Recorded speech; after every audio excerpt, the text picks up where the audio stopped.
The waitress didn't panic during the robbery, and the Korean Mafia boss watching from the corner recognized her voice instantly. Rain hit the windows like the sky was trying to get inside. The diner was nearly empty. A truck driver in booth 3, an old man with a newspaper, 2 college kids splitting a plate of fries. Rachel Brown was behind the counter refilling the coffee machine when the door swung open and a man in a black mask walked in holding a gun. Everyone dropped. The truck driver hit the floor.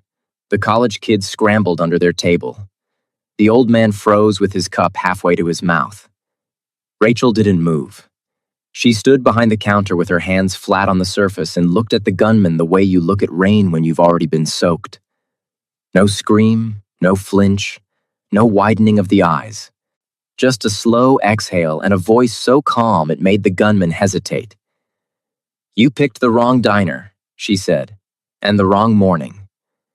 In the corner booth, a man in a dark suit set his coffee down without a sound. His hand didn't shake. His expression didn't change. But something behind his eyes shifted, like a locked door being forced open from the inside. Han Min-jae hadn't moved. Not because of the gun, because he knew that voice. The robber's hand was shaking. Rachel noticed that first. Not the gun. The hand. The way his fingers couldn't quite commit to the grip. The way the barrel drifted left, then right, then back to center like he couldn't decide where to point it.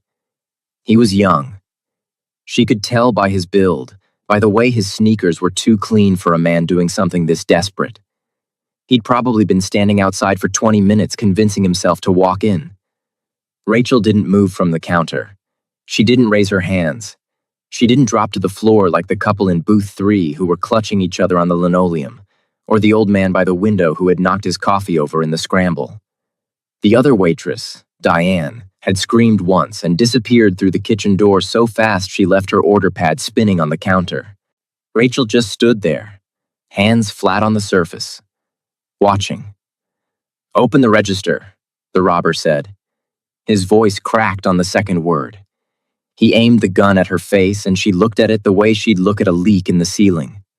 Something that needed to be dealt with, not something that changed the shape of her day. "You picked the wrong diner," she said, "and the wrong morning." The robber blinked behind the mask. He hadn't expected words. He'd expected silence or screaming or begging, the 3 things people usually offer when a gun enters a room. Rachel offered none of them. She offered eye contact and a voice so steady it made the air around her feel heavier than it should. "I said open it." He stepped closer. The gun was 2 feet from her forehead now. His breathing was loud and ragged through the fabric of the mask. Rachel tilted her head slightly. "The register has maybe $200 in it. You came in here with a weapon for $200 on a Tuesday morning." She paused. "You don't want to do this." It wasn't a plea. It wasn't sympathy. It was a statement delivered with the flat certainty of a woman who had seen enough bad decisions to recognize one unfolding in real time.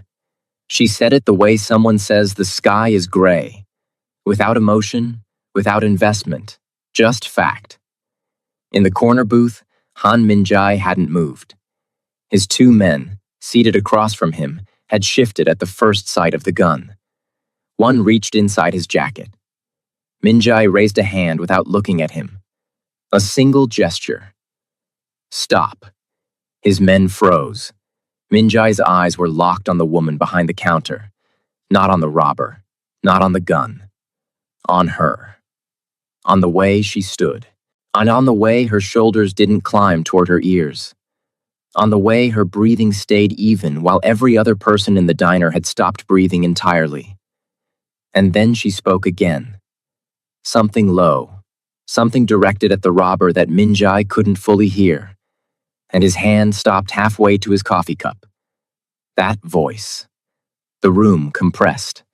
The rain on the windows became static. The fluorescent lights above the counter buzzed at a frequency only he seemed to hear. Everything in the diner reduced itself to a single point. The sound of a woman's voice he hadn't heard in 7 years. A voice that had no business being in this diner. a voice he had carried inside his chest like a scar he never let anyone see. The robber backed toward the door.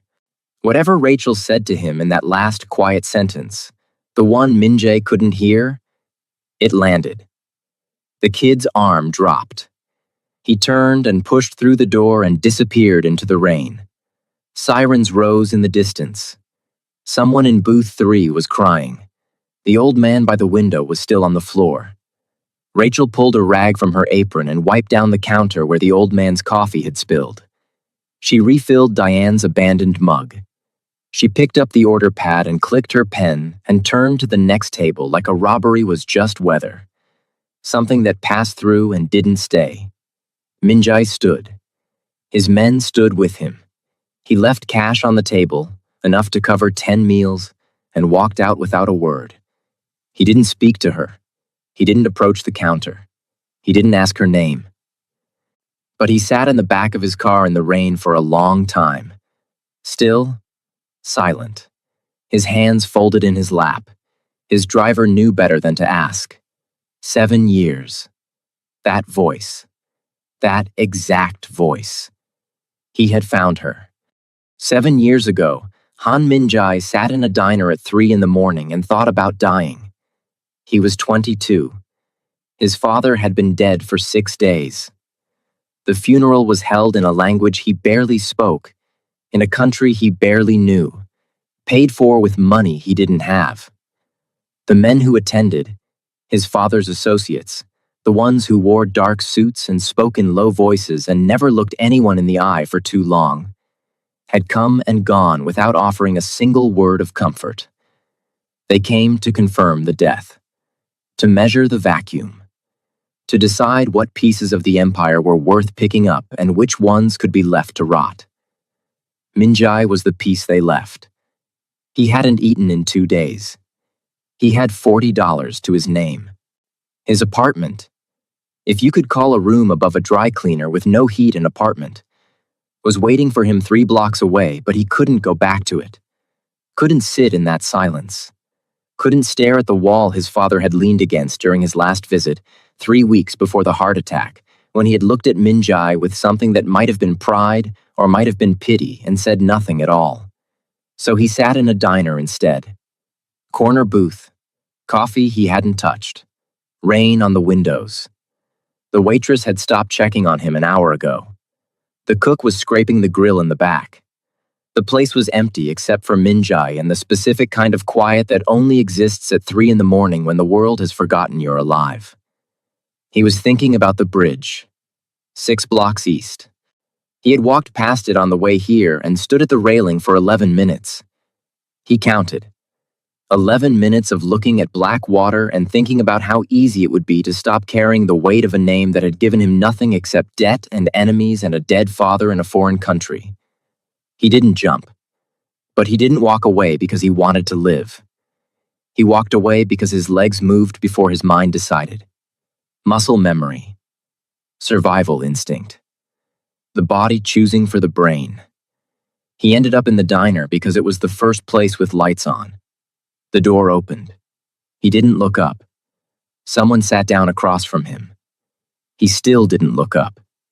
He assumed it was the waitress. He assumed she was going to ask him to order something or leave. Whatever you're thinking about doing, it can wait until morning. He looked up. Thought she was young, maybe 20. Black. Beautiful in a way that wasn't trying to be. No makeup, hair pulled back, a college sweatshirt 2 sizes too big and a backpack slung over one shoulder like she'd come straight from a library or a late shift or both. Her eyes were tired but steady. She was looking at him the way no one had looked at him in weeks. Directly, without agenda, without calculation. "I don't know what you mean," he said. "Yes, you do," she said. Not unkind, just certain. He stared at her. She didn't flinch. She didn't look away. She sat there in that booth like she had every right to be there, like sitting across from a stranger at 3 in the morning was the most natural thing in the world. She stayed for an hour. She didn't ask his name. She didn't ask what happened. She talked about small things. A paper she was writing. A professor she couldn't stand, a song she'd heard on the walkover that she couldn't get out of her head.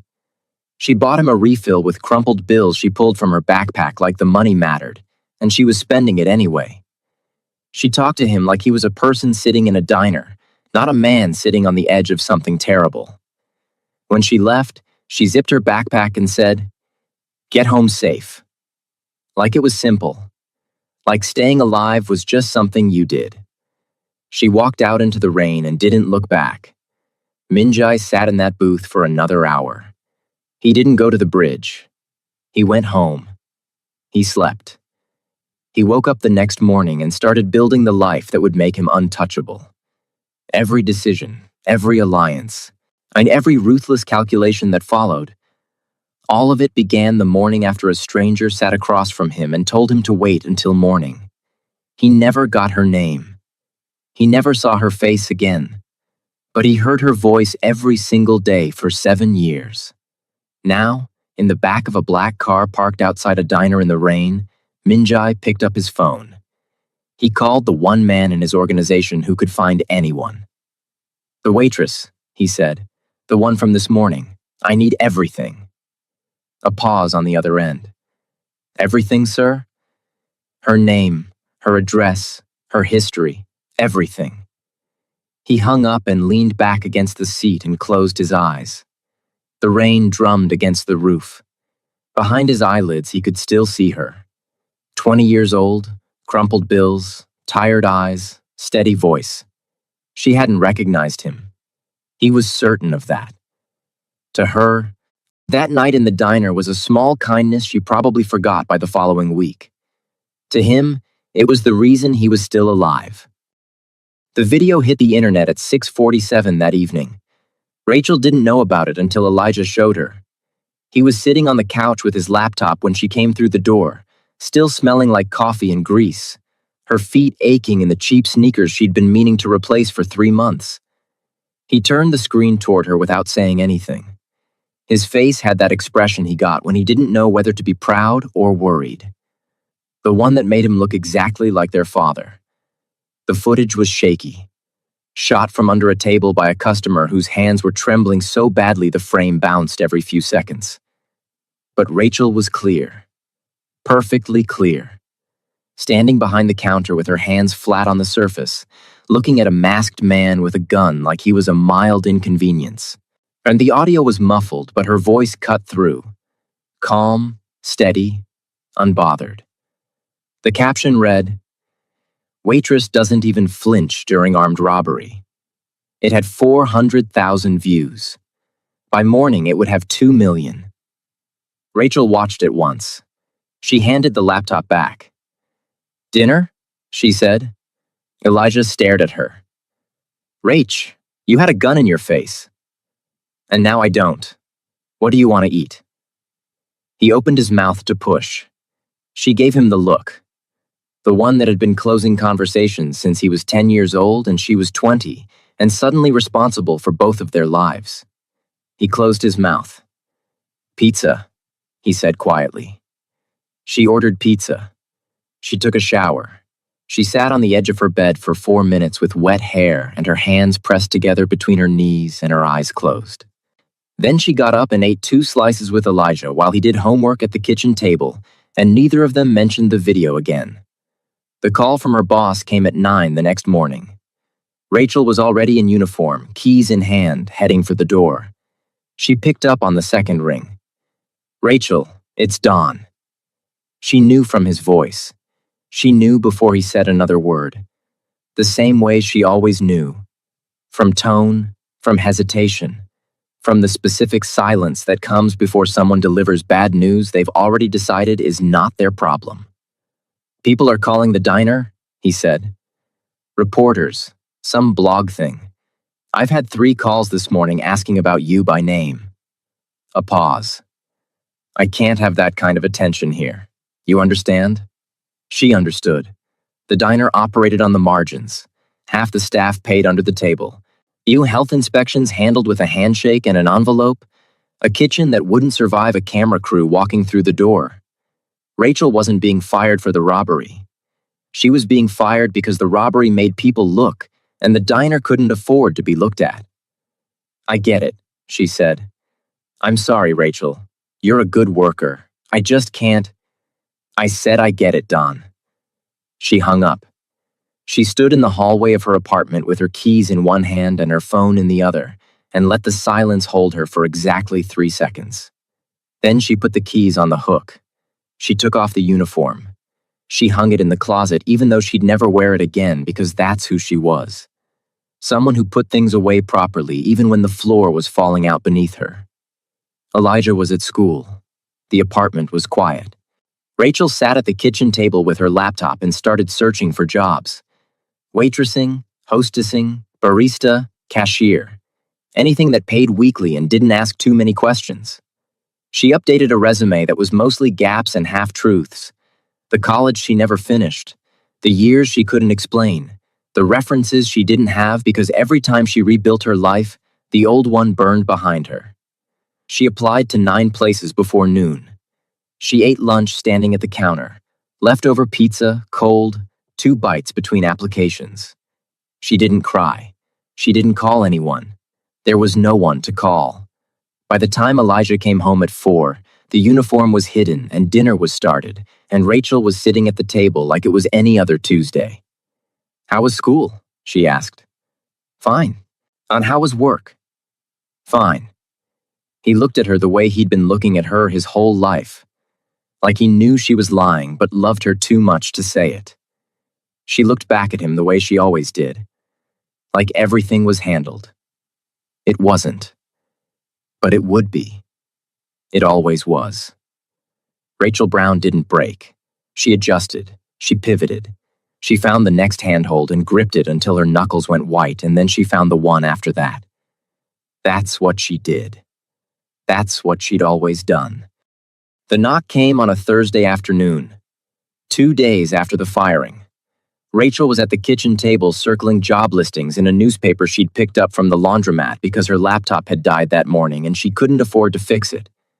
She was still in the clothes she'd slept in. Her hair was pulled back. She hadn't eaten since the night before because Elijah needed breakfast and there were 2 eggs left and she wasn't going to be the one who ate them. She opened the door and knew immediately. The suit was the first thing she saw. Dark. Tailored. The kind of suit that costs more than 3 months of her rent. Then the shoes. Clean, polished, wrong for this hallway. Then the car parked on the street below, visible through the stairwell window. Black, long, odd with a driver sitting behind tinted glass like this was a movie and not a 4th-floor walk-up in a building where the elevator hadn't worked since March. The man wearing the suit was Korean. Late 20s. Tall. Still in a way that had nothing to do with patience and everything to do with control. His face was composed. His hands were at his sides. He looked at her the way people look at something they've been searching for. Not with surprise, but with confirmation. "Rachel Brown," he said. "Not interested," she said. He blinked. Just once. "I haven't said anything yet." "You don't need to. I can see the suit. I can see the car. Whatever you're selling, whatever you're offering, whatever you think you know about me from a video on the internet, I don't want it." She started to close the door. He didn't put his hand out to stop it, but he didn't step forward. He just spoke. "I own a restaurant in Midtown. Legitimate. Clean. I need someone with experience. The pay is 3 times what the diner offered and the hours are better." Rachel paused with the door 6 inches from closed. She could see him through the gap. 1 eye, half a jaw, the knot of a tie that probably cost more than her refrigerator. "Why me?" she asked. "Because I saw how you handled that diner, and I need someone who doesn't panic. In a restaurant. In my restaurant. Yes." She almost laughed. Almost. The kind of laugh that lives in the back of your throat when something is so absurd it circles all the way around to insulting. A man in a $10,000 suit showing up at her apartment offering her a waitressing job because he saw a video of her not crying during a robbery. "I don't know you," she said. "I don't know what you actually want. And I don't take favors from men I don't know because every favor I've ever accepted came with a price I didn't agree to. She said it without heat, without anger. Just the flat, clear tone of a woman who had learned the hard way that kindness from powerful men was rarely kind. Minjai looked at her for a long moment. Then he reached into his jacket and pulled out a business card. Plain, white, a name, and a number. He held it out through the gap in the door. "If you change your mind," he said. She didn't take it. He set it on the floor in front of her door. He nodded once. He turned and walked down the hallway and didn't look back. She listened to his footsteps on the stairs. Steady, unhurried, the walk of a man who had never been rushed by anything in his life. She closed the door. She locked it. She went back to the kitchen table and sat down and picked up her pen and looked at the circled listings and didn't think about the card on the floor. For 2 days. The rent notice came on Saturday. Slid under her door in a yellow envelope she didn't need to open to know what it said. Elijah's shoes had a hole in the left sole that he'd been stuffing with newspaper and thought she hadn't noticed. The fridge had mustard, half a loaf of bread, and a bottle of water. She had $34 in her account, and 9 applications out, and not a single callback. She sat at the table on Saturday night after Elijah went to sleep. The apartment was dark. The yellow envelope was on the counter. The business card was still on the floor by the front door where Minjai had left it because she hadn't picked it up and she hadn't thrown it away, and she didn't want to think about what that meant. She thought about it anyway. At 11 o'clock, she walked to the door. She picked up the card. She looked at the name. She looked at the number. She stood there for a long time with the card in one hand and her phone in the other. Then she dialed. It rang once. He answered like he'd been waiting. "The job," she said. "Just the job, nothing else." "Just the job," he said. She hung up without saying goodbye. She put the card in the kitchen drawer. She went to bed. And in a high-rise across the city, Minjai set his phone down on the desk and leaned back in his chair and exhaled for the first time in 2 days. The restaurant was called Yeon. It sat on the second floor of a building in Midtown that looked like nothing from the outside and everything from the inside. Dark wood, clean lines, low lighting that made every table feel like a private conversation. The menu was Korean. The clientele was wealthy. The staff moved like they had been trained to be invisible. Rachel started on a Monday. She arrived 15 minutes early, tied her apron with the efficiency of a woman who had been doing this since she was 19, and memorized the floor plan before her first table sat down. By the end of her first shift, she knew every server's name, every table number, and which dishes the kitchen was slow on. By the end of her first week, the floor manager stopped checking her sections because there was nothing to check. She was good at this. She had always been good at this. Not because she loved it, but because she refused to be bad at anything that kept her brother fed. She moved through the dining room the way she moved through everything. With precision, with control, with a wall between herself and every person in the room that was so seamless, most people didn't even know it was there. She didn't flirt with the owner. She didn't ask about the men in dark suits who sometimes came in through the back entrance. She didn't linger after her shift or make conversation with the bartender or do any of the things people do when they're trying to belong somewhere. She clocked in. She worked. She clocked out. She went home to Elijah. Minjai noticed everything. He had an office on the 3rd floor, glass walls that overlooked the dining room from above. He used it 2 or 3 nights a week. His men assumed he came to handle business. He did. But he also watched the floor. He watched her. Not obviously. Not the way men usually watched women, with hunger or ownership or the need to be noticed watching. He watched her the way he watched rivals across negotiating tables, with attention, with patience, with the specific focus of a man trying to understand something that didn't fit his existing categories. Rachel didn't fit. Everyone in Minjai's orbit operated on the same frequency. Deference, caution, the constant low hum of people trying to stay in his good graces. Rachel operated on no frequency at all. She didn't adjust her voice when she knew he was nearby. She didn't smile more or talk less or straighten her posture. She treated him exactly the way she treated every other person in the building, with professional courtesy and absolutely nothing beyond it. It unsettled him. He was not a man who was easily unsettled. The scheduling incident happened in her third week. Minjai came down to the floor on a Friday evening during a full service. Something had gone wrong with the reservations. A double booking that had two parties arriving at the same time for the same table. The floor manager was sweating. The hostess was frozen.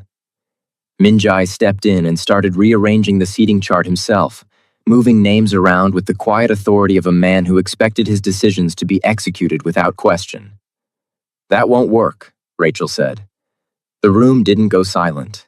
It went airless. The floor manager looked at the ground. The hostess stopped breathing.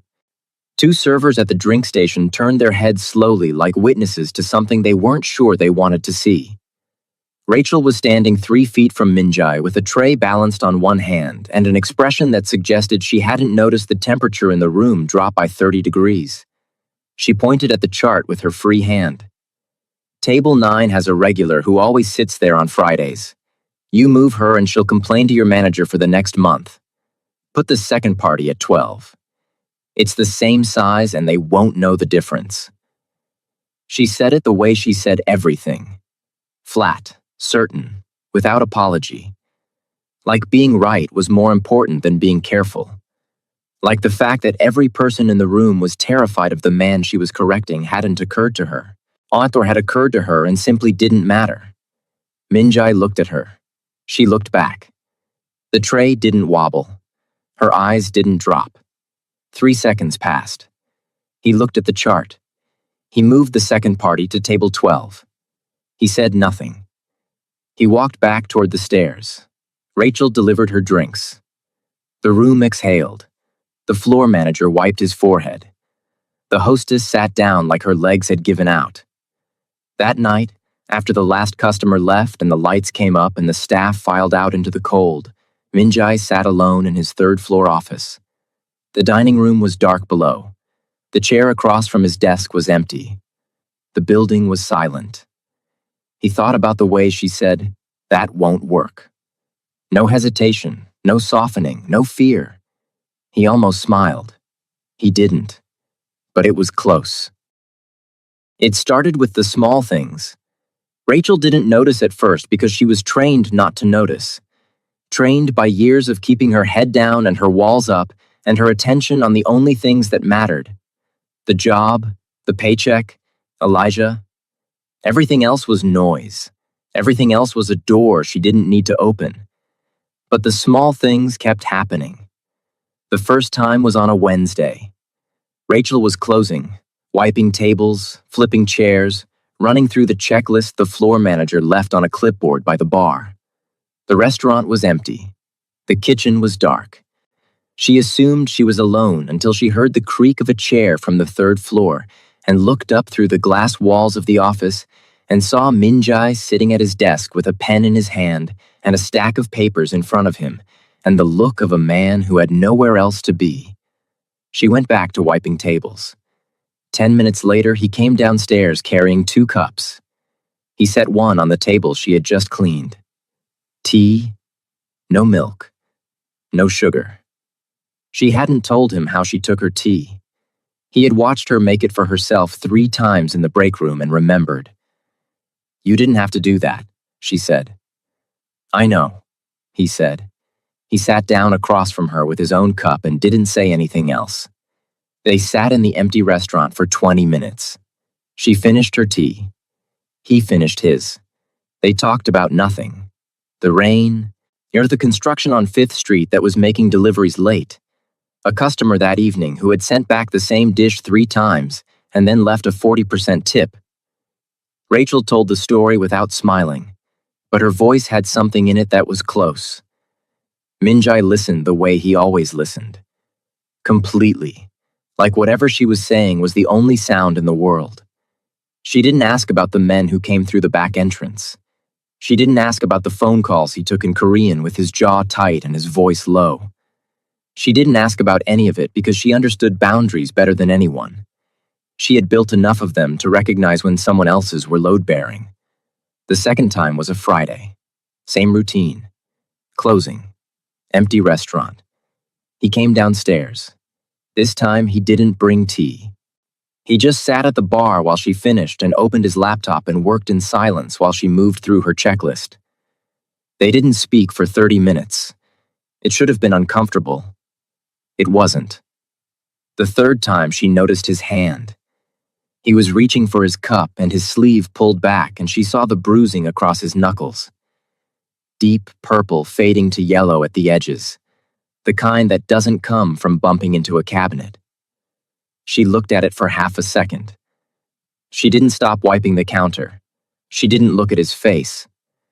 "You should ice that," she said. He pulled his sleeve down. "It's fine." "It's not fine. It's swollen. Ice it when you get home or it'll be worse tomorrow." She said it the same way she said everything.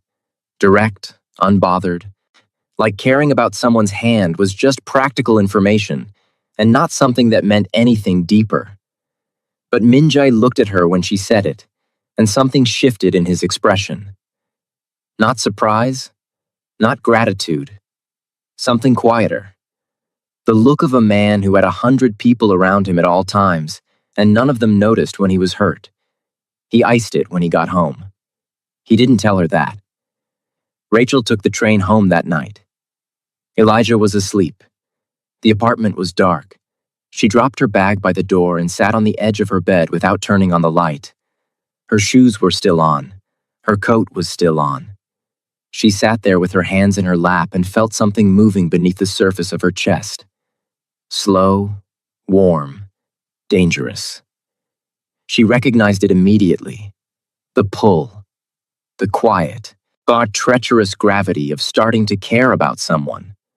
The first thread of attachment that, if she let it, would weave itself into something she couldn't cut without bleeding. She had felt it before, with Kyron. And she remembered exactly how that ended. She took off her shoes. She took off her coat. She got into bed and stared at the ceiling and told herself it was nothing. Just tea. Just silence. Just a bruised hand she happened to notice. But she lay awake for a long time. And when she finally slept, she dreamed about an empty restaurant and a man who remembered how she took her tea. Kyron didn't knock. He leaned on the buzzer until Elijah opened the door because that's how Kyron had always operated. Not with force, but with persistence. With the slow, grinding pressure of a man who understood that patience was just another form of control. Rachel was in the kitchen when she heard Elijah say, "She doesn't want to see you." The words were steady, but his voice was young, and she could hear the edge in it. The sound of a 17-year-old boy trying to be a wall when he was still learning how to be a door. She came around the corner and saw Kyron standing in the hallway, and her body did something her mind had no say in. She stopped. Not the way she stopped at the diner. Calm, deliberate, in control. This was different. This was a full system shutdown. Her feet stopped. Her hands stopped. Her breathing stopped. Every muscle in her body locked into a position she hadn't held in 2 years, but that her bones remembered like a language she thought she'd forgotten. Kyron hadn't changed. That was the worst part. He looked exactly the same. Tall, lean, handsome in the way that made people trust him before they knew better.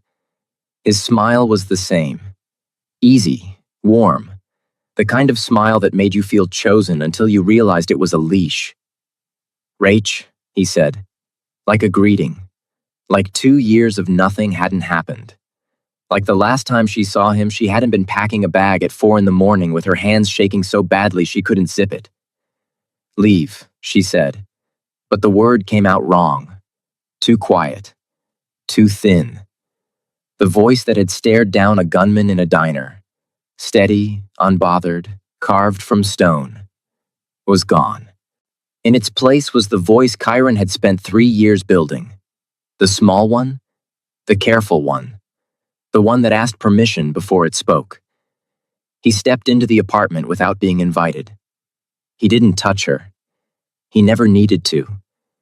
He just filled the space the way he always did, with his body, his height, his ease, his certainty that every room he entered belonged to him. "Saw your video," he said. "You're famous now."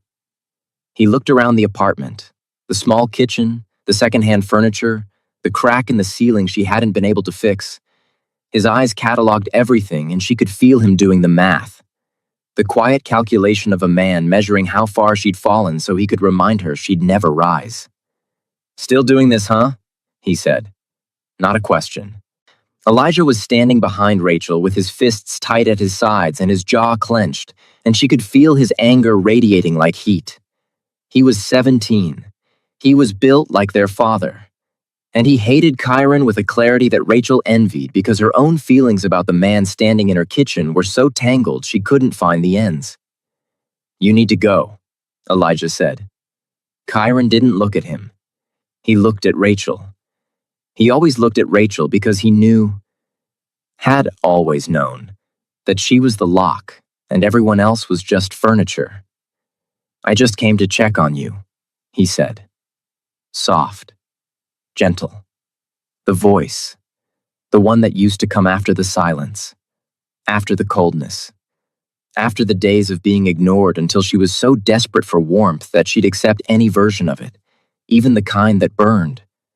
Rachel said nothing. She stood in her own kitchen in her own apartment and said nothing because her mouth wouldn't open and her voice wouldn't come, and the woman who told a robber he picked the wrong morning was nowhere to be found.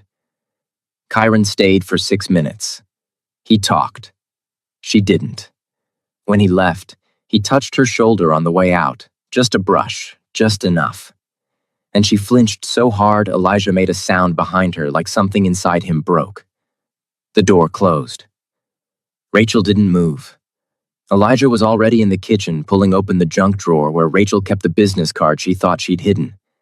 He dialed the number on the restaurant's main line because it was the only number he had that wasn't a friend from school or a pizza place. Minjai arrived in 20 minutes. He came alone. No car, no driver.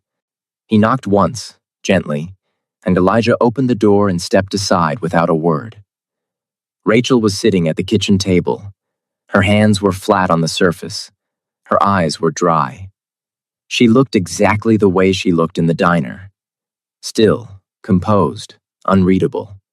But Minjai saw what everyone else would have missed. The slight tremor in her left hand. The way her jaw was clenched so tight the muscle flickered. The way her eyes were focused on a point on the wall that wasn't there. She wasn't calm. She was holding herself together with everything she had, and it was costing her every ounce of strength she possessed. "He's gone," Elijah said quietly from the hallway. Minjai nodded. He didn't sit down. He didn't move toward her. He stood in the doorway of her kitchen and waited. When Rachel finally spoke, her voice was low and shaking and furious. "Don't," she said. "I didn't say anything. Don't look at me like that. Don't stand there like you need to fix this. I don't need you here. I didn't call you. I didn't ask for this." Her voice cracked on the last word. Not from sadness, from rage. At Kyron for showing up. At Elijah for calling. At Minjai for standing in her kitchen with that look on his face. The one that said he saw her. Really saw her. Not the woman from the diner. Not the waitress who didn't flinch. But the woman underneath. The one who froze in her own home because a man she left 2 years ago walked through the door and her body forgot every wall she'd built since. She was furious at herself. For freezing. For going small. For becoming the version of herself she had spent 2 years dismantling, brick by brick. And in the space of 6 minutes. Minjai didn't argue. He didn't leave. He stood in her doorway and took every word the same way she had taken the gun in the diner, without flinching.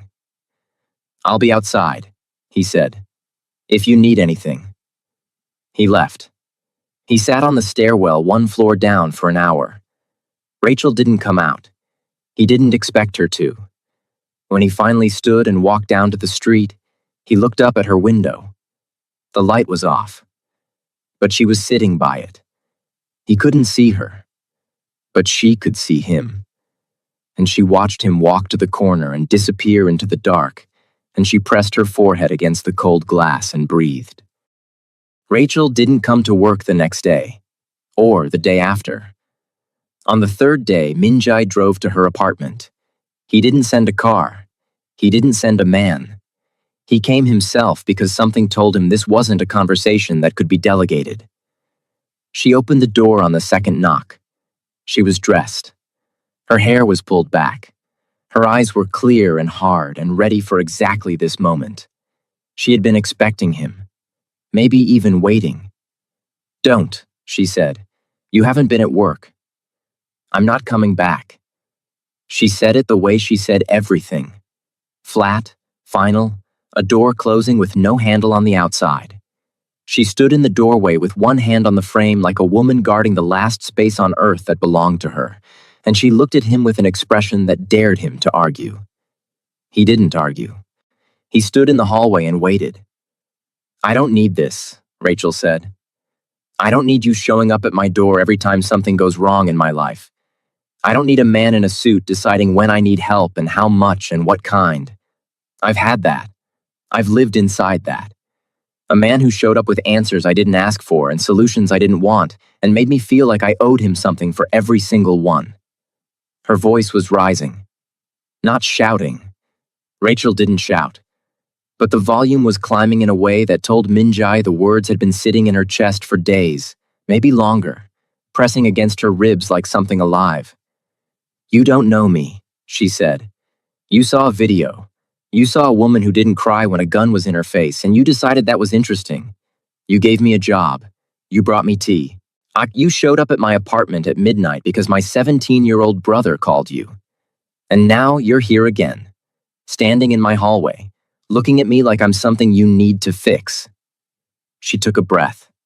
Her hand tightened on the door frame. "I am not something you fix. I am not a project. I am not a debt you owe. I don't need your money. I don't need your power. I don't need another man standing in my doorway telling me he knows what's best for me. Because the last one who did that spent 3 years taking me apart piece by piece until I couldn't recognize my own face in the mirror." The hallway was silent. A door opened somewhere on the floor below and closed again. And the building hummed with the low frequency of other people's lives continuing while two people stood 3 feet apart with 7 years of unspoken history between them. Minjai took every word without moving. His expression didn't change. His posture didn't shift. He stood in the hallway the same way she had stood behind that counter, absorbing the impact without flinching, letting it land, letting it stay. Then he spoke, quietly, without defense. "I'm not here because I think you're weak," he said. "I'm here because 7 years ago, a woman I'd never met saw me through a window at 3 in the morning and walked into a diner she had no reason to enter. I was 22 years old. My father had just died. I had nothing. I was no one. I was sitting in that booth deciding whether or not to stay alive." Rachel's hand loosened on the doorframe. Her lips parted, but no sound came out. "She sat across from me," Minjai continued. "She didn't ask my name. She didn't ask what was wrong. She just sat there and talked to me like I was a person. She bought me coffee with money I could tell she didn't have. She stayed for an hour, and when she left, she said something I've never forgotten." He looked at her, not at the waitress, not at the woman from the video, at her. "That woman was you, Rachel." The hallway contracted. The light from her apartment fell across both of them in a yellow stripe that cut the floor in half. Rachel stared at him. Her jaw was tight. Her eyes were wet, but nothing fell. "I don't remember you," she whispered. "I know. I don't remember your face. I know. But you remember the night." She did. She could see it.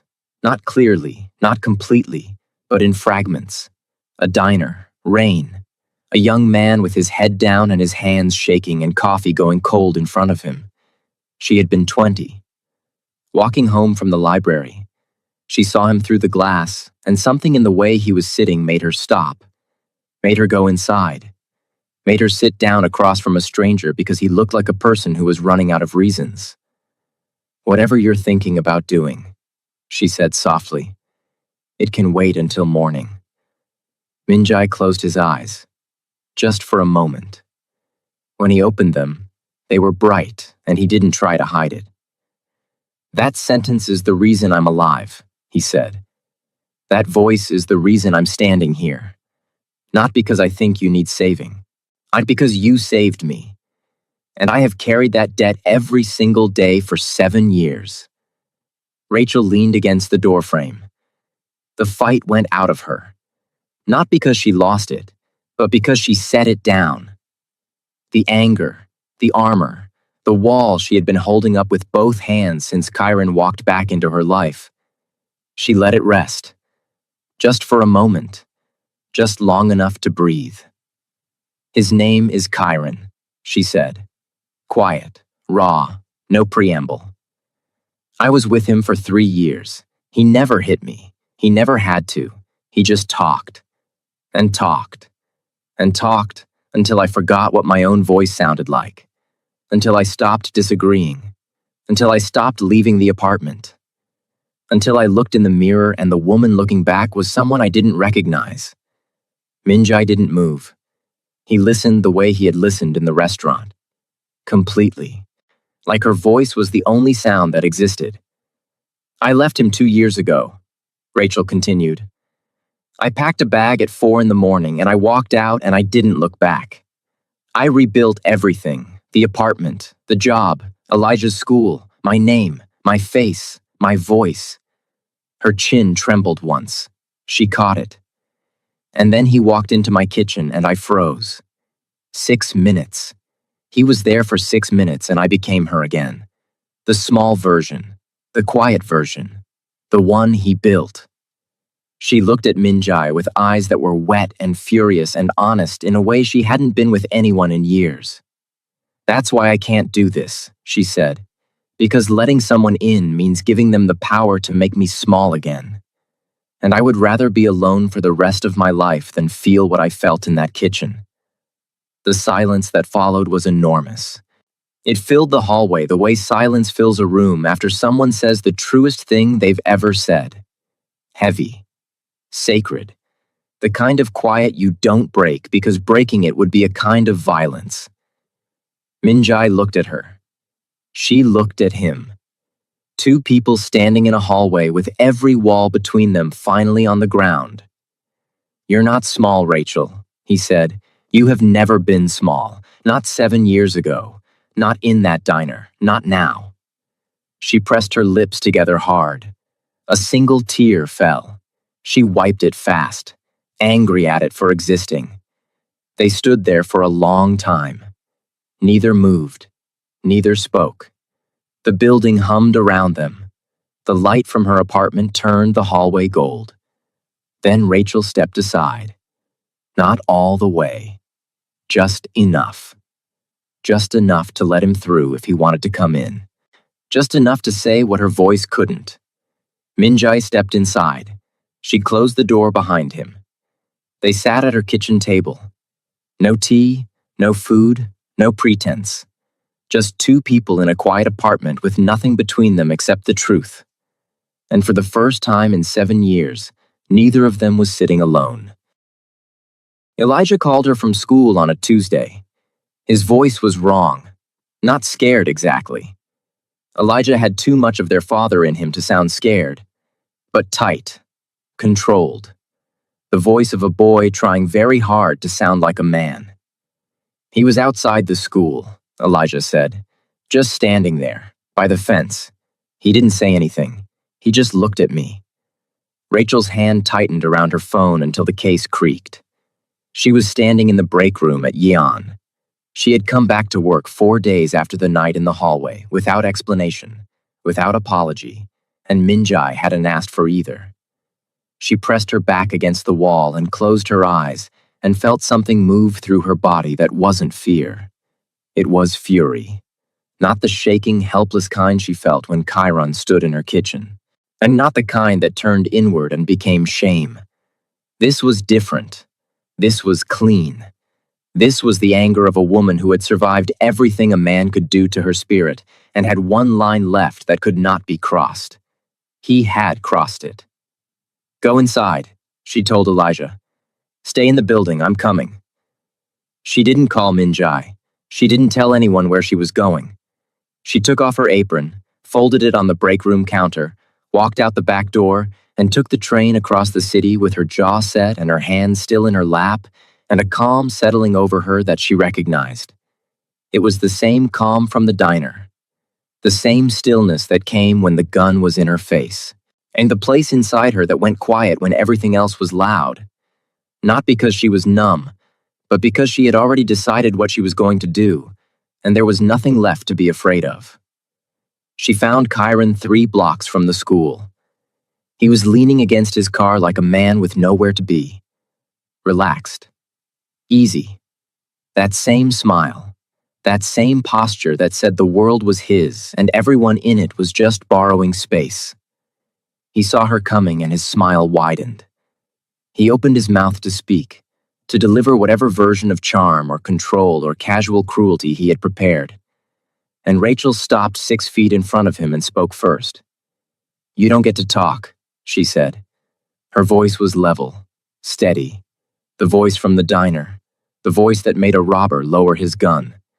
The voice that had been buried under 3 years of Chiron's weight and had clawed its way back out and was standing now in the open air, unbroken. "You came to my home. I let that go. That was my mistake. But you do not come near my brother. You do not stand outside his school. You do not exist in the same space as him. Not today. Not ever." Chiron's smile faded. Not all at once. In stages. The way a man's confidence leaves when he realizes the person in front of him is not the person he remembers. "Rach, I'm not finished." She didn't raise her voice. She didn't need to. "The woman you knew is gone. You didn't kill her. She outgrew you. And the woman standing here right now will take apart everything you have, your name, your reputation, every corner of your life. If you come near Elijah again, I don't need a man to do it. I don't need money. I don't need help. I just need you to look at me and understand that I mean every word I'm saying." She held his gaze. She didn't blink. She didn't waver. She stood on that sidewalk with the wind pulling at her jacket and the noise of the city around them, and she let him see exactly who she was. Not the girl he met when she was 23 and grieving and vulnerable. Not the woman who flinched in her kitchen 6 days ago. This one. The one who was done. Chiron looked at her for a long time. His jaw worked. His hands flexed at his sides. He searched her face for the crack. The one he always found. The one he always pressed until it opened. He searched and found nothing. He got in his car. He drove away. He didn't look back. Rachel stood on the sidewalk and breathed, in and out. Slow. Steady. As the adrenaline hit 3 seconds later, a wave that started in her knees and climbed to her chest, and she absorbed it standing up because she was done falling down. She turned around and Minjai was there. Not close. Across the street. Leaning against a wall with his hands in his pockets the way he leaned against everything. Like the world could take its time because he wasn't going anywhere. He wasn't walking toward her. He wasn't checking on her. He was just there. Present. Visible. A man standing in the background of someone else's victory because he understood the difference between fighting for someone and being there after. Rachel looked at him across the street. He looked back. The city moved between them. Cars, people, noise, life. And neither of them moved. She crossed the street. She stopped in front of him. And she didn't say thank you. She didn't explain. She didn't ask how he knew where she was or why he came or what he heard. She said, "Do you want to get coffee?" Minjai's face did something it almost never did. The corner of his mouth moved. Not a full smile. Not yet. The same almost from 7 years ago. The same almost from the night she corrected him in front of his staff. The same almost that lived in the space between who he was and who he was becoming. "Yeah," he said. "I do." They walked into a diner together. Not the one from the robbery. Not the one from 7 years ago. A new one. A small one. The kind of place with vinyl booths and bad lighting and coffee that tastes like it was made 3 hours ago. Rachel slid behind the counter like she owned it. An old reflex. A muscle memory from 1,000 shifts. And the actual waitress looked at her sideways but didn't stop her. Rachel poured 2 cups. She set one in front of Minjai. She kept one for herself. He sat on a stool. She stood behind the counter. The fluorescent lights buzzed. The rain had started outside, and it streaked the windows the same way it had 7 years ago in a different diner in a different city, when a girl who was too young to be that kind sat across from a stranger who was too broken to ask for help. She didn't remember his face from that night, but she remembered the feeling. The pull that said, "Sit down." The quiet voice inside her that said, "Stay." The instinct that told her a person across a table was worth an hour of her time even when she had nothing to spare. That instinct was still there. It had survived everything. Her parents' death, Chiron, the years of silence, the rebuilding. It survived because it was the truest part of her. The part that no one could take. Minjay drank his coffee. Rachel drank hers. The world outside was loud and dangerous and complicated and full of men like Chiron and empires like Minjai's and systems that chewed up women like Rachel and spit them out smaller than they started. But in here, it was just 2 people. A counter. 2 cups. And the sound of a voice that saved a life once and was learning, slowly, carefully, on its own terms, to save itself now. No empire, no throne, no rescue. Just Rachel Brown. Whole. Standing. Choosing to let someone stay. If this story touched your heart, if you felt every silence, every wall, every moment Rachel stood her ground when the world tried to make her small, then don't let this be the end. Like this video. Share it with someone who needs to believe in love again. And subscribe for more stories of people who fight the world and win. Thank you for watching. Thank you for feeling with me.